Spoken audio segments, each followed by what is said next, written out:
In a world where silence often reigns supreme when it comes to mental health, Bell Let's Talk Day is aimed at sparking conversations about mental health. So today, we're talking to stop the stigma and hopefully save lives.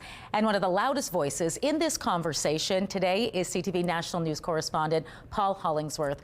Paul was in university in 1991 when he received devastating news about his brother. And ever since that day, he has been talking about youth mental health. Paul Hollingsworth joins us now from Halifax to share his personal story. Paul, so good to speak with you. Thank you, and really good to be with you and to be with your viewers. Thank you for having me on. I understand your brother Bryce was about 3 years older than you. Tell us a bit about him and his story. Well, he was a good guy. I love talking about him 35 years later. He was tall, handsome, athletic. He liked nice clothes, had a lot of friends. Whatever went on in his life, he was not a guy who suffered from low popularity in the neighborhood. He was just a normal big brother, normal existence as a big brother. Top bunk in a bunk bed. I was in the lower bunk. We were close, and in his late teenage years, there was a darkening in his persona. At the time, we thought he was being moody, but obviously something much more complicated and much more dire was happening.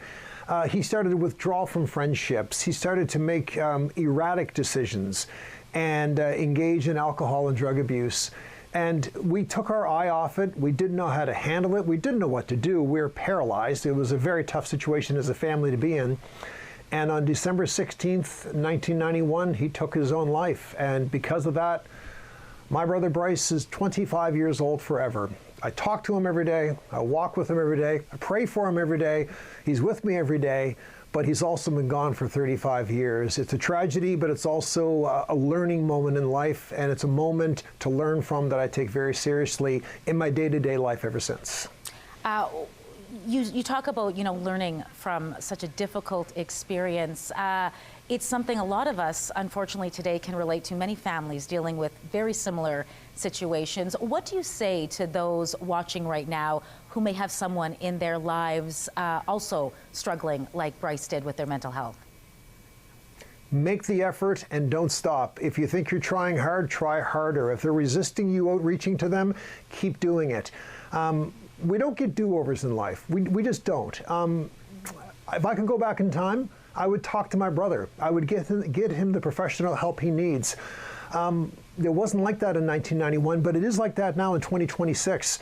In my family, in my friendship group, in my work environment, in my greater community in Nova Scotia, and across the country with a lot of friendships I have, I reach out to people, I connect with people, I talk to them, I try to make sure they know they're not alone. I try to remind them, with the opportunities that I have, that there are helplines in our communities.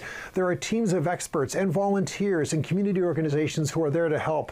There are teachers and coaches and mentors and friends and sisters and brothers and coworkers and people who will stand in the rain and do whatever they can to help you in your time of need. It's important that people in the community who are suffering in silence know that. And it's also important that people who have people in their family suffering and they don't know what to do, it's important to tell them that they keep trying and keep talking and keep trying to break through and make that connection. I promise you, it's a productive exercise, and I have seen productive outcomes, and there are pathways all around us every day that can help us avoid situations that end in tragedy, like what happened to my brother, like what happened to my mother and father, what they went through, what my siblings went through. That doesn't have to happen. We can avoid it. It takes a lot of effort, a lot of positivity, and a lot of trying. But I'm here to tell you, based on experience, it can be done in our community on any given day, especially Bell Let's Talk Day. All starts with a conversation. Paul, we so much appreciate you talking with us today. Hopefully your story will ensure those watching right now continue talking, not just today, but every day. Thanks again. Thank you very much. Paul started a scholarship at St. Mary's University in Halifax in honor of his brother for those who have lost a sibling or a parent. And if you are in crisis, please go to the closest hospital or call 911. And if you're thinking about suicide, call or text 988 toll-free anytime.